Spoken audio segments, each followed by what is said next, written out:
नमस्कार, मैं हूं सौरभ शर्मा। राजपथ अब कहलाएगा कर्तव्य पथ। आपको याद होगा 15 अगस्त को लाल किले की प्राचीर से प्रधानमंत्री नरेंद्र मोदी ने कहा था कि गुलामी की सारी निशानियां मिटाई जाएंगी और सिर्फ कर्तव्य पर फोकस होगा। अब एनडीएमसी की बैठक में यह बड़ा फैसला ले लिया गया है। इंडिया गेट के पास नेताजी सुभाष चंद्र बोस की मूर्ति से लेकर राष्ट्रपति भवन तक की जो सड़क है उसका नाम कर्तव्य पथ होगा। यही नहीं, यहीं पर नई संसद बन रही है, सेंट्रल विस्टा का लॉन बन रहा है, वो भी कर्तव्य पथ पर आएगा। नई दिल्ली का राजपथ असल में किंग्सवे का हिंदी नामकरण था, जिसका अर्थ होता है राजा का पथ। किंग्सवे रोड जॉर्ज पंचम के लिए बनाई गई थी। आजादी के बाद इसे ही राजपथ कर दिया गया। सोचिए, प्रधानमंत्री कितनी दूर तक सोचते हैं, विरोधियों से कितना अलग चलते हैं। असल में यह मोदी का पब्लिक कनेक्ट है। वो जनता की नब्ज पढ़ना जानते हैं। मोदी जनता का मूड भांपते हैं। इसी सेंट्रल विस्टा के लिए मोदी विरोधियों ने क्या क्या नहीं कहा था, मोदी ने क्या क्या नहीं सुना था। इस रिपोर्ट में आपको दिखाते हैं मोदी के नाम पर विरोधी कैसे हौवा खड़ा करते हैं और प्रधानमंत्री कैसे उनका जवाब देते हैं।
सेंट्रल विस्टा में नरेंद्र मोदी ने यह सब बनवाया है, जबकि विरोधी ये कहते नहीं थकते कि प्रधानमंत्री यहां मोदी महल बनवाने वाले हैं। कोरोना के महामारी काल में भी जिन दिनों नरेंद्र मोदी सेंट्रल विस्टा बनवा रहे थे, उन दिनों विरोधियों के बयान याद कीजिए। कांग्रेस कहती थी देश उजाड़ कर अपने लिए महल बनाने वालों को जनता माफ नहीं करेगी। कांग्रेस सपोर्टेड इकोसिस्टम में नरेंद्र मोदी के लिए जाने क्या क्या नहीं कहा गया। राहुल गांधी ने लिखा था सेंट्रल विस्टा जरूरी नहीं है और यह पब्लिक के पैसे का क्रिमिनल वेस्टेज है। नरेंद्र मोदी के इस प्रोजेक्ट को रोकने के लिए कोर्ट तक घसीटा गया। कोर्ट ने भी यहां काम नहीं रुकवाया और अब 9 सितंबर को सेंट्रल विस्टा एवेन्यू आम लोगों के लिए ओपन होने वाला है। यहां किसी का एक्सक्लूसिव राइट नहीं होगा, बल्कि दिल्ली घूमने वाले सभी लोग यहां घूम फिर पाएंगे। मोदी के विरोधी झूठ के सहारे कैसे हवा खड़ा कर देते हैं, सेंट्रल विस्टा उसका बस एक एग्जाम्पल है। दूसरा एग्जाम्पल गुजरात के केवड़िया का है। नरेंद्र मोदी ने गुजरात के केवड़िया में सरदार वल्लभ भाई पटेल की विशाल मूर्ति बनवाई। स्टैच्यू ऑफ यूनिटी जितनी बड़ी मूर्ति दुनिया में कोई नहीं है। सरदार पटेल की इस मूर्ति से वर्ल्ड वाइड गुजरात का नाम हुआ। केवड़िया टूरिस्ट डेस्टिनेशन बन गया। सरदार पटेल की कर्मभूमि की दशा और दिशा नरेंद्र मोदी ने बदल दी। लेकिन आज भी राहुल गांधी गुजरात में ये कह देते हैं कि सरदार पटेल की मूर्ति बनवाकर मोदी ने गलत कर दिया। एक तरफ सरदार पटेल जी की मूर्ति का इंतजार करती है, दुनिया में सबसे बड़ी मूर्ति खड़ी कर देती है, और दूसरी तरफ जिस चीज के लिए सरदार पटेल जी जिए और मरे, 24 घंटा उन लोगों के खिलाफ काम करते। राहुल का पटेल वाला भाषण वही है जो गुजरात में पहले भी वो दे चुके हैं। सरदार पटेल की ये मूर्ति जब बन रही थी तब राहुल की पार्टी ने ये कहकर हवा खड़ा कर दिया था कि इसे धोने में इतना पानी लग जाएगा कि किसानों को खेती के लिए पानी नहीं मिलेगा।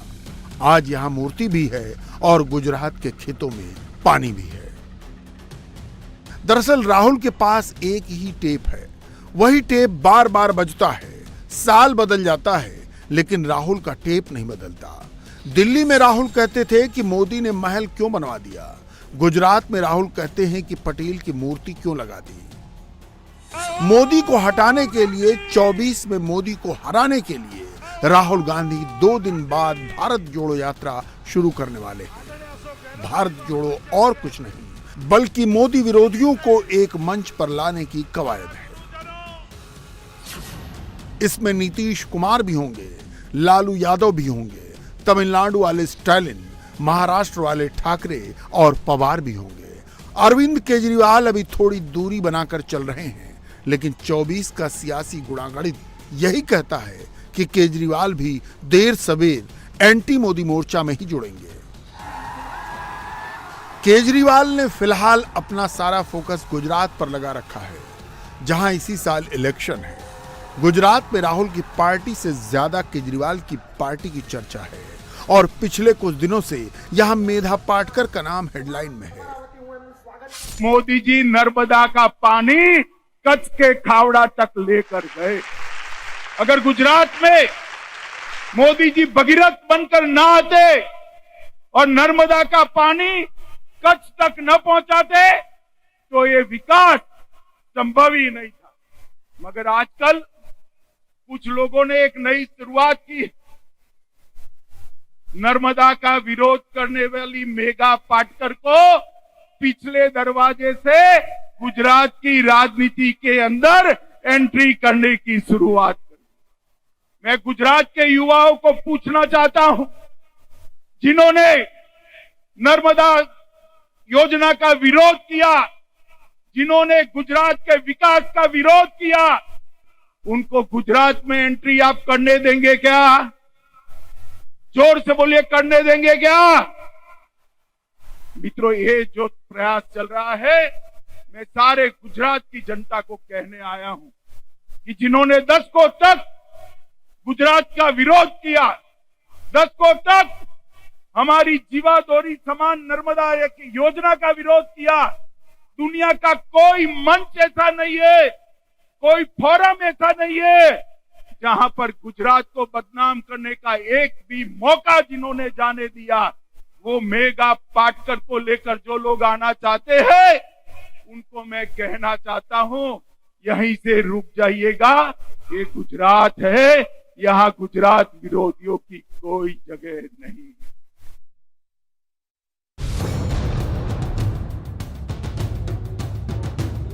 2014 के चुनाव में आम आदमी पार्टी ने मेधा पाटकर को मुंबई उत्तर पूर्व से लोकसभा का कैंडिडेट बनाया था। मेधा पाटकर वही हैं जिन्होंने सरदार सरोवर डैम का सबसे ज्यादा विरोध किया था। मेधा पाटकर पब्लिक राइट्स की चैंपियन बनकर सरदार सरोवर डैम के खिलाफ हवा खड़ा करती रहीं। आज से 25 साल पहले मेधा पाटकर ने कहा था, यह परियोजना पूरी हो गई तब भी सौराष्ट्र और कच्छ तक पानी कभी नहीं पहुंचेगा। And it will anyway not take the waters to Kutch and Saurashtra. If one estimates the water available, the claims by the urban townships, the metropolis, big industries and cash croppers in the path to Kutch and Saurashtra. So it's better to stop it there. It would anyway serve as a beautiful monument, reminding us of what should not be done. Sardar Sarovar dam के खिलाफ हवा खड़ा करने वाली मेधा पाटकर गलत थी। मोदी ने कच्छ और सौराष्ट्र तक पानी पहुंचा दिया। कुल 9,500 गांवों में 173 शहरों में पीने का पानी मिल रहा है और करीब 17 लाख हेक्टेयर खेतों में सिंचाई भी हो रही है। नरेंद्र मोदी ने यह काम तब शुरू किया था जब सरदार सरोवर डैम का विरोध चरम पर था और हाई कोर्ट से लेकर सुप्रीम कोर्ट तक इसके खिलाफ मुकदमा चल रहा था। मोदी लगातार लगे रहे, जिसका नतीजा यह है कि आज गुजरात के उन इलाकों में भी 12 महीने नर्मदा का पानी पहुंचता है जहां पहले पानी के दर्शन दुर्लभ थे। जब वो मुख्यमंत्री श्री बने तब उनका कंसंट्रेशन नर्मदा प्रोजेक्ट पे बहुत ही ज्यादा था। स्पीड भी कंस्ट्रक्शन की इंसिस्ट करते थे।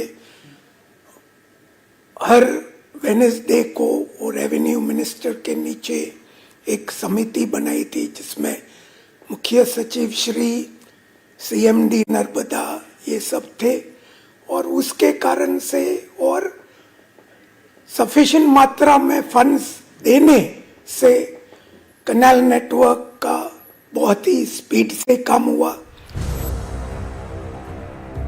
मोदी ने 69,000 किलोमीटर कैनाल का नेटवर्क बनाने का प्लान बनाया, जिनमें से 63,000 किलोमीटर का कैनाल नेटवर्क तैयार हो चुका है।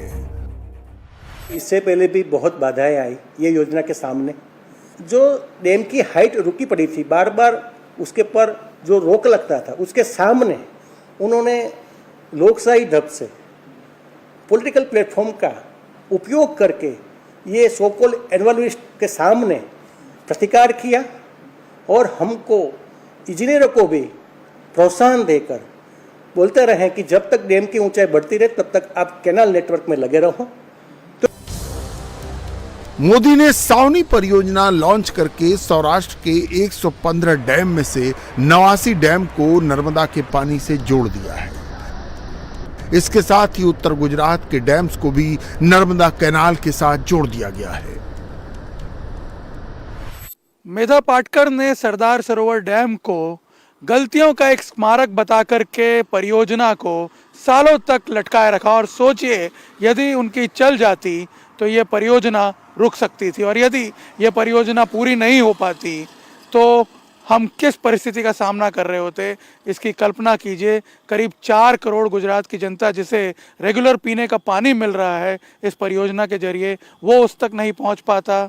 इतना बड़ा, इतना विशाल कैनालों का नेटवर्क जो है वो खड़ा नहीं हो पाता। आज 69,000 किलोमीटर कैनाल नेटवर्क जो है सब कुछ मिला करके खड़ा हुआ है गुजरात में, जिससे करीब 17 लाख हेक्टेयर खेती की ज़मीन को सिंचाई का पानी मिल रहा है। और सबसे बड़ी बात, गुजरात का किसान आज तीन फसलें एक साल में उगा पा रहा है, जिसके लिए कभी 2 फसलें भी उगा पाना असंभव था। तो आप अंदाज़ा लगा सकते हैं कि इस परियोजना के पूरा होने के बाद किस प्रकार का चेंज, ट्रांसफॉर्मेशन गुजरात में आया है। दिल्ली से केवड़िया तक और सरदार सरोवर डैम से लेकर साबरमती रिवर फ्रंट तक मोदी विरोधियों ने हर जगह हव्वा खड़ा किया। नरेंद्र मोदी ने उस हव्वे को बार बार तोड़ दिया। नरेंद्र मोदी गोल सेट करते हैं, टाइम फ्रेम डिसाइड करते हैं और तय समय में गोल पोस्ट हिट करते हैं। 2 दिन पहले 250 साल तक जो हम पर राज करके गए थे, 250 साल तक, उनको पीछे छोड़ करके हम दुनिया की इकोनॉमी में आगे निकल गए।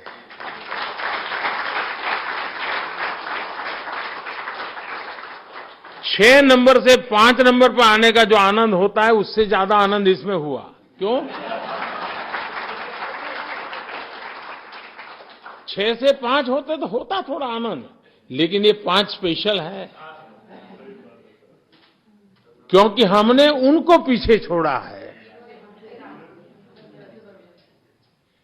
हमारे दिमाग में वो भाव बढ़ा है, वो तिरंगे वाला 15 अगस्त का।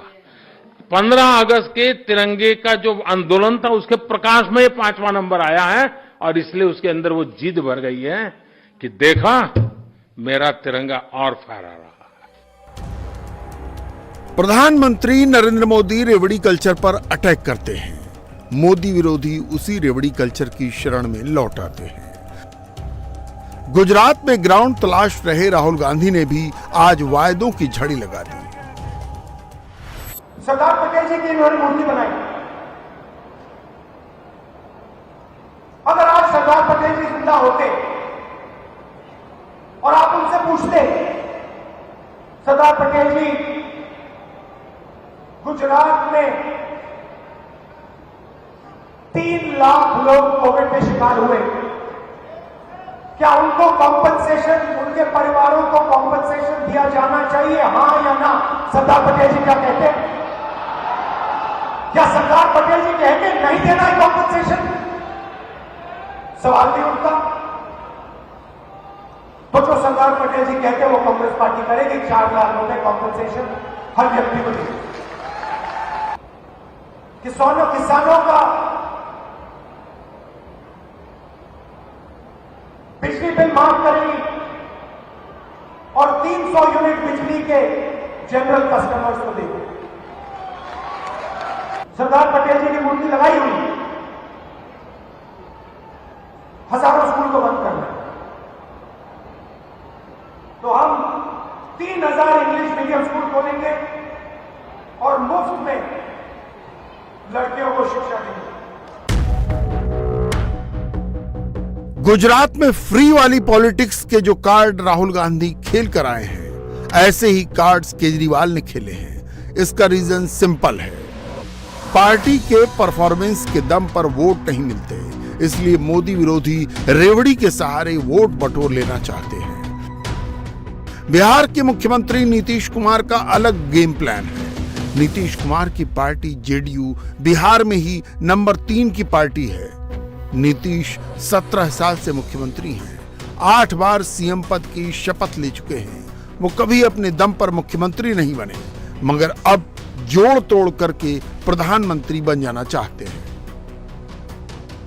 विपक्ष एकजुट हो जाएगा सब लोग तो बहुत अच्छा माहौल बनेगा, ये तो है ही हम लोगों की राय। तो जितने लोग जुट जाएंगे एक साथ तो बहुत अच्छा होगा। और फिर जिस तरह से सरकार चलाने की आजकल कोशिश हो रही है, अब कौन सा काम हो रहा है बताइए ना? कोई विकास का काम हो रहा हो या कुछ भी हो रहा हो तो खाली एक तरफा चल रहा है। और बाकी धीरे धीरे कितने रीजनल पार्टीज को किस तरह से सब तरह से लोगों को कमजोर करने की कोशिश, तो वो सब अपना है, अपना एक अपना बात हो रही है। नहीं, चेहरा की बात नहीं। देखिए, सब एकजुट होंगे तो आपस में विमर्श करके जो भी चुनना करेंगे। आपको प्रधानमंत्री नहीं ना, हम नहीं वो एकदम वो ऐसे ही बोलते रहता है कोई जिसको बोलना। लेकिन मेरी कोई इच्छा नहीं, हमारी न कोई इच्छा है न मेरी कोई आकांक्षा, वो सब मत बोलिए। मेरी बस एक ही इच्छा है कि अधिक से अधिक विपक्ष अगर एकजुट हो जाएगा तो बहुत अच्छा होगा। नीतीश कुमार दिल्ली आए तो उनकी मुलाकातियों की लिस्ट देख लीजिए। राहुल गांधी, अरविंद केजरीवाल, सीताराम येचुरी, शरद पवार, HD कुमारस्वामी, ओम प्रकाश चौटाला। ओडिशा के सीएम नवीन पटनायक से भी नीतीश कुमार के तार जुड़े हैं। ममता बनर्जी और उद्धव ठाकरे फोन लाइन पर नीतीश से कनेक्टेड हैं। यानी जितने मोदी विरोधी हैं उनका एक नेटवर्क तो तैयार हो गया है। इस नेटवर्क के सभी नेता अपने लिए मौका खोज रहे हैं, लेकिन कैमरे पर यही कहते हैं कि 24 का चुनाव साथ लड़ेंगे, प्रधानमंत्री का फैसला बाद में होगा। आदरणीय नीतीश कुमार जी ने स्पष्ट रूप से साफ ये कहा है कि भाई, और ललन सिंह जी ने भी जो राष्ट्रीय अध्यक्ष जदयू के हैं, साफ तौर पे कहा है कि नीतीश जी का एकमात्र अभी लक्ष्य है कि सभी जितने विपक्ष के दल हैं देश भर में, सबको एकजुट करना है। और ये भी स्पष्ट बताया है कि भाई कोई प्रधानमंत्री के उम्मीदवार नहीं, और ये एक बड़ा काम है कि सभी विपक्ष की जितने भी दल हैं सबको लामबंद करें, गोलबंद करें, ताकि जो कम्युनल फोर्सेस जो हैं, जिस प्रकार से देश के संपत्तियों को बेचा जा रहा है, तरह तरह की बातें आ रही हैं, उसको लेके एक जो है सब लोग गोलबंद होंगे तो हम लोगों को जहां तक लगता है कि 24 में भाजपा के लिए, एनडीए के लिए मुश्किल होगा। नीतीश कुमार बीजेपी से दूरी बनाने के लिए वही कसम खाते हैं जो कसम उन्होंने कभी लालू के लिए खाई थी। बिहार की सियासत में नीतीश की पहचान पलटी मार सीएम की है। पार्टनर कोई भी रहे, कुर्सी नीतीश के पास होनी चाहिए। क्या दिल्ली में उनकी दाल इतनी आसानी से गल जाएगी?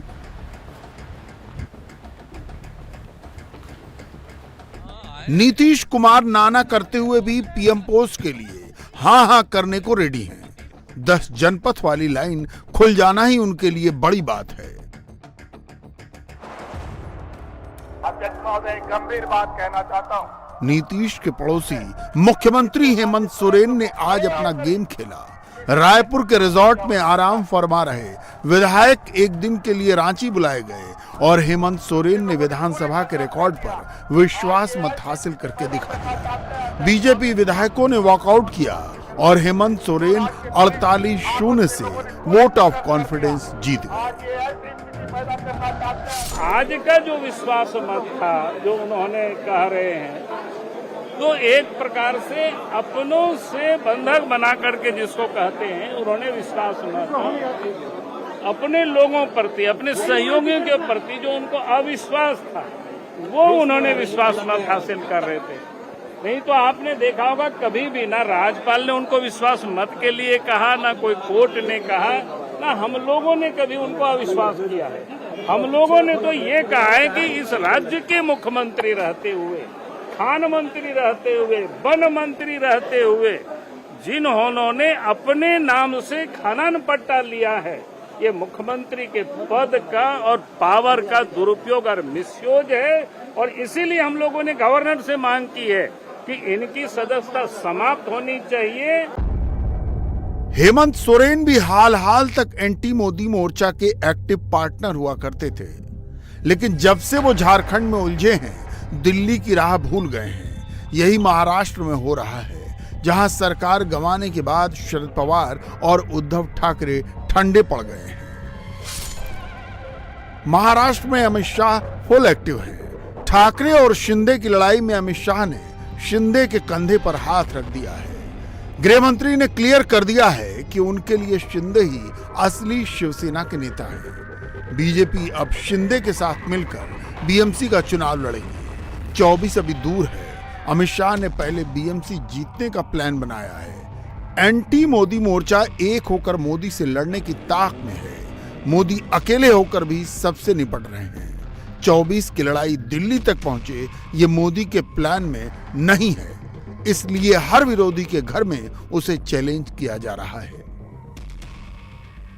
पाकिस्तान की आर्मी ने कल रात 11:54 से लेकर आज रात 8 बजे तक क्या क्या किया है, इंडिया को लेकर क्या क्या फैलाया है, और क्या इस साजिश में हिंदुस्तान के भी कुछ लोग मिले हुए हैं। सोचिए कि एक कैच ड्रॉप हुआ और पाकिस्तानी आर्मी ने, पाकिस्तान की खुफिया एजेंसी आईएसआई ने उसे लपकने की कोशिश की। इत्तेफाक देखिए, रविवार रात करीब 11:30 बजे से ही सोशल मीडिया पर माहौल बनना शुरू हो गया। पाकिस्तानी हैंडल से ही #खालिस्तान, #अर्शदीप ट्रेंड कराना शुरू कर दिया गया। इंडिया के एक सिख क्रिकेटर की पिक्चर लगा दी गई, भड़काऊ टेक्स्ट चिपकाकर उसे वायरल करा दिया। अर्शदीप के केस में तरीका वही अपनाया गया जो मोहम्मद शमी के केस में अपनाया गया था। तब हिंदुस्तान के मुसलमानों को भड़काया गया था, अब सिखों को उकसाने की कोशिश हुई। इससे पहले कि देश का माहौल खराब हो, क्रिकेट की बात धर्म तक पहुंचे। देखिए एक बेहद खास रिपोर्ट, क्योंकि कल रात से लेकर अब तक की मिनट टू मिनट डिटेल बहुत चौंकाने वाली है। गौर से पढ़िए एक एक शब्द। इंडिया वर्सेस पाकिस्तान के नीचे खालिस्तान, ऊपर अर्शदीप सिंह का नाम, बगल में खालिस्तान। अर्शदीप सिंह को टारगेट हिंदुस्तान के लोगों ने नहीं, पाकिस्तानी एजेंट्स ने किया। हिंदुस्तानी सिखों के खिलाफ नैरेटिव दिल्ली या मुंबई में नहीं, इस्लामाबाद और रावलपिंडी में बना। पाकिस्तानी एजेंसियों ने ऑर्डर दिया, एक इंडियन सिख के खिलाफ नैरेटिव क्रिएट किया गया। ट्विटर पर आकर कैमरे पर माइक ऑन कर पाकिस्तान से, अमेरिका से, अलग अलग लोकेशन से जबरदस्त हेट प्रोपेगेंडा चलाया गया। अर्शदीप का नाम फिट करके हिंदुस्तानी सिखों को भड़काया गया। इंडियन इंतहा पसंदों ने अर्शदीप सिंह को खालिस्तानी करार दे दिया। अर्शदीप हमारा भाई है, अर्शदीप हमारी जान है, अर्शदीप तो साड़ी जान है। ये तुमसे जो हुआ है बस अच्छे के लिए हुआ है, ये करते रहो, ये तुम करते रहो। भारत में एक तूफान मचा हुआ है और अब भारत में अपने ही एक खिलाड़ी को गद्दार करार दिया जा रहा है। वो अर्शदीप सिंह साहब जिन्होंने सिर्फ अपने सिंह होने की वजह से आज के मैच में पगड़ी पहन रखी थी, तो जनाब अब भारत में पगड़ी वाले उस अर्शदीप सिंह के साथ क्या हो रहा है। ये बेचारा गरीब जो था अर्शदीप सिंह, इसके ऊपर फिर पूरे मुल्क ने अटैक कर दिया इंडिया की। उन्होंने इस बेचारे की वो दुर्गढ़ बनाई सोशल मीडिया पे। खैर इंटरनेट के ऊपर एक वीडियो भी सर्कुलेट कर रही है जिसके अंदर ये दिखाया जा रहा है कि जो ड्रेसिंग रूम है उसके अंदर जो ये अर्शदीप के साथ, मासूम के साथ जो हरकतें हो रही हैं, खैर लेटेस्ट खबरें ये हैं कि अभी से उसको गालियां पड़ना शुरू हो चुकी है। एक कैच ड्रॉप करने की सजा एक नौजवान को मिल चुकी है। एशिया कप में पाकिस्तान के खिलाफ 11 हिंदुस्तानी, लेकिन पूरी प्लानिंग के साथ निशाना अर्शदीप सिंह को बनाया गया। 2021 में मोहम्मद शमी को टारगेट करके इंडिया में अनरेस्ट पैदा करने की साजिश रची गई थी। 2022 में अर्शदीप सिंह को निशाना बनाकर खालिस्तानी प्रोपेगेंडा चलाया गया। विकिपीडिया पर भी अर्शदीप का डेटा एडिट कर दिया गया। जहां जहां अर्शदीप के नाम के साथ भारतीय होना चाहिए था, वहां जानबूझकर खालिस्तान चिपका दिया गया। ये सारी एडिटिंग जिस आईपी एड्रेस से की गई, उसका लोकेशन भी पाकिस्तान ही था। प्रूफ आपके सामने है। इंडिया पाकिस्तान मैच खत्म होने के चंद मिनटों के भीतर एक ट्विटर स्टॉर्म पैदा किया गया। अर्शदीप सिंह के साथ खालिस्तानी टेक्स्ट फिट किया गया। गूगल ट्रेंड्स का वर्ल्ड वाइड ग्राफ इसका सबसे बड़ा सबूत है। गौर से देखिए, पिछले 24 घंटों में अचानक कैसे खालिस्तानी शब्द का ग्राफ तेजी से ऊपर पहुंचा। जब हमने गूगल ट्रेंड्स के ग्राफ को डिकोड किया तो पता चला कि रविवार रात 11:54 के बाद सबसे ज्यादा बार खालिस्तानी वर्ड पाकिस्तान से जनरेट हुआ। पाकिस्तान में इस वर्ड का इंटरेस्ट ओवर टाइम 100 था। नंबर 2 पर यूएई, नंबर 3 पर इंडिया, नंबर 4 पर कनाडा और नंबर 5 पर ऑस्ट्रेलिया था। यानी खालिस्तानी टेक्स्ट के साथ एंटी अर्शदीप सिंह ट्वीट्स को पाकिस्तानी हैंडल्स ही प्रमोट कर रहे थे और पाकिस्तानी एजेंसी उसे वर्ल्ड वाइड ट्रेंड करा रहे थे। आज एक या दो नहीं, पूरे 30 सबूतों से यह साबित हो जाएगा। इस ट्विटर स्टॉर्म की शुरुआत उस वक्त हुई जब पाकिस्तान के खिलाफ मैच में अर्शदीप सिंह ने कैच छोड़ा और पाकिस्तानी हैंडल्स ने सिख विरोधी एजेंडा चलाना शुरू कर दिया। अर्शदीप सिंह के कैच छोड़ने से लेकर अगले कुछ घंटों तक जो कुछ भी हुआ, उसकी मिनट टू मिनट डिटेल बहुत चौंकाने वाली है। शुरुआती 2 से 3 घंटों के दौरान हैशटैग अर्शदीप सिंह और हैशटैग खालिस्तानी पर 1000 से ज्यादा ट्वीट्स हुए। खालिस्तानी वाले हैशटैग से सारे ट्वीट्स की पोटेंशियल रीच अलग अलग ट्विटर अकाउंट्स पर करीब 4.5 लाख थी। हैशटैग खालिस्तानी के साथ साथ अलग अलग ट्वीट्स में जो इमोजीज इस्तेमाल किए गए, उनमें से ज्यादातर इमोजीज मजाक उड़ाने वाले, उकसाने वाले और भड़काने वाले थे। उन इमोजीज का स्क्रीनशॉट आपके सामने है। यानी एंटी इंडिया गैंग का मकसद क्लियर था, इरादा पहले से फिक्स था। उदाहरण के तौर पर इस हैंडल से स्माइली वाली इमोजी के साथ प्रो खालिस्तानी टेक्स्ट ट्वीट किया गया। जब हमने डिफेंस 785 नाम के इस हैंडल की पड़ताल की तो पता चला इस शख्स का नाम उमैर असलम है और ये रावलपिंडी में रहने वाला पाकिस्तानी पत्रकार है। इसी तरह एक और हैंडल ने ट्वीट करके लिखा, आप ऐसे ही कैच ड्रॉप करते रहें, हम आपके लिए खालिस्तान का नारा लगाते रहेंगे। इसने भी स्माइली वाली इमोजी यूज की और जब हमने इसका हैंडल खंगाला तो ये भी पाकिस्तान के पेशावर में बैठा पाकिस्तानी ही निकला। हिंदुस्तान के सिखों को भड़काने के लिए पाकिस्तानी आईएसआई ने सोशल मीडिया से लेकर मोबाइल तक अपने एजेंट्स कैसे एक्टिव किए, इंडिया नाम फिट करके पाकिस्तान में बनाए इंडियन आइडेंटिटी वाले फेक हैंडल्स का जिक्र करके कैमरे पर क्या क्या बुलवाया, इसके कुछ वीडियो सबूत भी आपको दिखाते हैं। जनाब, ये डिफरेंट लोग हैं जो इस वक्त सोशल मीडिया पर एक्टिव हो चुके हैं और अर्शदीप सिंह को सिर्फ और सिर्फ इसलिए मुतनाज़िया बनाया जा रहा है क्योंकि उसका ताल्लुक इस कम्युनिटी के साथ था जो पगड़ियां पहनते हैं। इंडिया जो है, इंडियन लोग जो हैं वो इस कदर गुस्से में आ चुके हैं कि उन्होंने अर्शदीप सिंह के बारे में ट्वीट्स करनी क्या शुरू की। सबसे पहले आप देखें कि जनाब ये एक अकाउंट है, ये हिंदी में इसका नाम है, इन्होंने अर्शदीप सिंह लिख के खालिस्तानी एमसी डाला और एमसी का मतलब आप मुझसे बेहतर जानते हैं। ये लिखते हैं खालिस्तानी को भगाओ टीम से, PSL contract for Khalistani Arshdeep Khalistani Arshdeep Singh पैसा खा Khalistani agent, Khalistani cost today's match, India versus Pakistan match की उन्होंने आगे, फिर अबे खालिस्तानी फॉर अ रीजन, फिर मुझे क्या मैं तो खालिस्तानी हूं, यानी कि अर्शदीप सिंह को ये अटैक करके। इस साजिश को इन्वेस्टिगेट करने के दौरान एक और चौंकाने वाली बात पता चली। कैश ड्रॉप होने के बाद शुरुआती 2 से 3 घंटों में जितने भी हैंडल से ट्विटर स्टॉर्म लाने की कोशिश हुई, उनमें से कई की इन्फ्लुएंसर्स अमेरिका और पाकिस्तान के थे। इन्हीं हैंडल्स के ट्वीट्स ने खालिस्तानी हैशटैग ट्रेंड कराया। उदाहरण के तौर पर उसामा नाम का शख्स, जिसका हैंडल अशकीन्स है और जो अमेरिका में सोशल मीडिया इन्फ्लुएंसर है, उसने लिखा अर्शदीप को अब खालिस्तानी मूवमेंट का सपोर्ट करना ही होगा, वो भारत वापस नहीं जा सकता। एक दूसरा हैंडल जिसका नाम शुगर काका है, उसने लिखा अर्शदीप की तरफ से मैसेज क्लियर है, खालिस्तान फॉरएवर। इस हैंडल का लोकेशन पाकिस्तान का इस्लामाबाद था। एक तीसरा हैंडल WS खान है, जो अमेरिका के मैनहट्टन में बैठा था और वहां से लिख रहा था कि अर्शदीप पाकिस्तान समर्थित खालिस्तान मूवमेंट से जुड़ा है। अभी आपने जिन 3 पाकिस्तानी हैंडल्स के ट्वीट देखे, इन तीनों के ही फॉलोअर्स को जोड़ दिया जाए तो इनकी रीच करीब 2 लाख तक पहुंच जाती है। सोचिए इनके एक ट्वीट से कितने बड़े स्केल पर अर्शदीप के खिलाफ माहौल बनाया गया। खालिस्तानी हैशटैग प्रमोट करके अर्शदीप पर अटैक करके इंडिया को बदनाम करने वाली साजिश में करीब 75% पुरुष थे, 25% महिलाएं थीं, 38% लोग 18 से 24 के थे, 47% 25 से 34 साल के थे, 14% 35 से 44 साल के थे। और सबसे विस्फोटक डाटा यह है कि खालिस्तानी हैशटैग के 3 सबसे हॉट लोकेशन थे। नंबर 1 पाकिस्तान, जहां से यह टर्म 31% ओरिजिनेट हुआ, 27% अमेरिका से और 23% इंडिया से ओरिजिनेट हुआ। बेचारे से कैच छूट गया और उसके बाद वो उसको पता नहीं खालिस्तानी है तो ये है तो वो है, वो सारे इंडिया ने उसको गालियां निकालनी शुरू कर दी।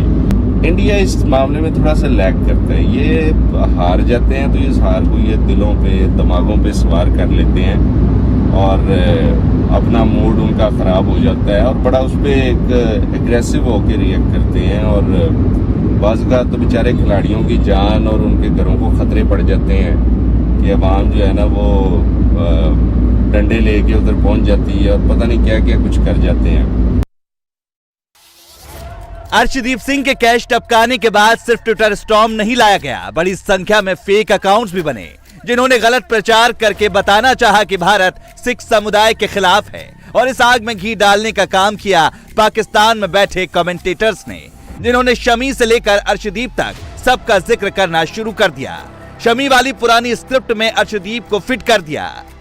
इस बार जो खिलाड़ी भारत के कुछ इंतहा पसंद जो तबकात हैं उनकी भेंट चढ़ा है और उनके निशाने पर है, वो है भारत का फास्ट बॉलर अर्शदीप सिंह। जी हां, अर्शदीप सिंह जो है जिन्होंने गुज़िश्ता रात मैच में आसिफ अली का कैच ड्रॉप किया। अर्शदीप सिंह को बहुत ज्यादा ट्रोल किया जा रहा है और ऐसा पहली बार नहीं हो रहा। इससे पहले भी आपको याद होगा कि जब पाकिस्तान जो है वो भारत से जीता था T20 वर्ल्ड कप में, तो मोहम्मद शामी को बहुत ज्यादा क्रिटिसाइज किया गया था और उनको गद्दार करार दिया जा रहा था। उनको कहा जा रहा था कि तुम पाकिस्तान चले जाओ, तुम पाकिस्तानी हो अंदर से, तुम जानबूझ के तुमने गलत परफॉर्मेंस की और इस तरह के उनके ऊपर भी बहुत बेशुमार किस्म की उनकी भी ट्रोलिंग की गई थी। और इस बार ये बारी आई है अर्शदीप सिंह की और उनको खालिस्तानी करार दिया जा रहा है, खालिस्तानी उनको कहा जा रहा है। अब आपको एक और इंटरेस्टिंग फैक्ट बताते हैं। शुगर काका नाम के जिस पाकिस्तानी हैंडल ने अर्शदीप के बहाने हिंदुस्तान के सिखों को भड़काने वाली स्क्रिप्ट लिखी, सेम टू सेम उसी के हैंडल से पिछले साल भी मोहम्मद शमी के लिए आपत्तिजनक भाषा ट्वीट की गई थी। और ऐसे एक हैंडल नहीं, हजारों हैंडल्स रातों रात बन गए। कोई टेक्स्ट लिख रहा था तो कोई कैमरे पर आकर सिख समुदाय को भड़काने वाली बातें कर रहा था। सिखों के खिलाफ महाज गर्म है और हजारों के हिसाब से ट्वीट्स किस हवाले से की जा रही हैं वो डिटेल्स भी आपके सामने रखनी है। और पाकिस्तान से हार किस तरह से कुछ भारतीयों से हजम नहीं हो रही। अगर आप किसी एक शख्स को उसके मजहब की बुनियाद पर, उसके रंगो नस्ल की बुनियाद पर टारगेट करें कि जी इसने मैच हरा दिया, ये इस वजह से ये मैच हार गया, तो ये मामला बड़ा खराब हो जाता है। और इसकी जितनी मजम्मत की जाए, और इसमें भारत में बड़े समझदार लोग हैं, वो इसकी मजम्मत कर रहे हैं, जो इससे पहले बीजेपी की और आरएसएस की जो हुकूमत की तरफ से ये जो नजरियात जो वहां पर तरवीज की जाती है उसकी मजम्मत करने वाले लोग भी हैं वहां पर। और आपको पता है कि किस तरह मोहम्मद शामी को गंदी गालियां दी गई थी जो ये मैच हारे थे पाकिस्तान से, और भारत की हार पर भारतीयों ने मोहम्मद शामी को गंदी गालियां दी, कहा ये मुसलमान है, ये जानबूझकर आउट नहीं किया इसने, और इसको ये मामला हुआ, गद्दार है। जाहिर बात है जिस तरह के उसके एक्सप्रेशन थे, माइनॉरिटीज को हिट किया जा रहा है। ये नौजवान जो है अर्शदीप सिंह, इससे एक कैच मिस हो गया, और उस कैच की बुनियाद पर मैंने कम से कम खुद अपनी आंखों से आप कह लें कि बहुत ज्यादा ट्वीट्स देखे हैं। ये पीछे चलवा भी, और इस तरह के ट्वीट्स हैं कि उसमें खालिस्तानी उसे कहा जा रहा है कि इसे निकालो, और इसके हवाले से एक शख्स ने इनके लिख दिया कि इसे पीएसएल का कॉन्ट्रैक्ट मिल जाएगा, इसने पैसे खा लिए हैं, और मुस्लिम प्लस सिख है, और ये मामला हो गया है। और इतने ज्यादा ट्वीट्स, कुछ इस तरह की बातें इसके बारे में लिखी गई हैं इस नौजवान के बारे में, जो कि बताई भी नहीं जा सकती। ये सारा का सारा गेम ही पाकिस्तान की खुफिया एजेंसी आईएसआई और खालिस्तानी मूवमेंट चलाने वाले आतंकी संगठन एसएफजे का है। शमी के वक्त इन्हीं लोगों ने हिंदुस्तान के मुसलमानों को उकसाया, और अब अर्शदीप के बहाने सिखों को उकसाने वाला प्लान एक्टिव कर दिया। इंडिया वाला कितने आदमी थे? इंशाल्लाह श्रीलंका और पाकिस्तान का फाइनल इंशाल्लाह रेडी। इंडिया वालों अच्छी प्रैक्टिस करके आओ, हम आपसे इंशाल्लाह मुलाकात करेंगे ऑस्ट्रेलिया में। यहाँ का सोचना छोड़ दो, इंडिया जाएगा, श्रीलंका आएगा। एक हम सब पे भारी है सर जी, एक जुनून ग्रुप पूरे स्टेडियम पे भारी है। 24,511 कुछ नहीं है। पाकिस्तान, पाकिस्तान, पाकिस्तान, प्यारा प्यारा पाकिस्तान, प्यारा प्यारा पाकिस्तान। पाकिस्तान ने सोशल मीडिया का इस्तेमाल करके भारत को बदनाम करने की कोशिश की और लगातार कर रहा है। सोशल मीडिया पर पिछले 24 घंटों में जो हैशटैग चले, उसमें कमेंट करने वाले ज्यादातर पाकिस्तान के ही यूजर्स थे। ये कुछ और नहीं, 100% पाकिस्तान का प्रोपेगेंडा वॉरफेयर है, और इसके लिए पाकिस्तानी आईएसआई ने अपने हर किरदार को एक्टिव कर रखा है, फिर चाहे वो इस्लामाबाद में बैठा हो, लंदन में हो या न्यूयॉर्क में हो।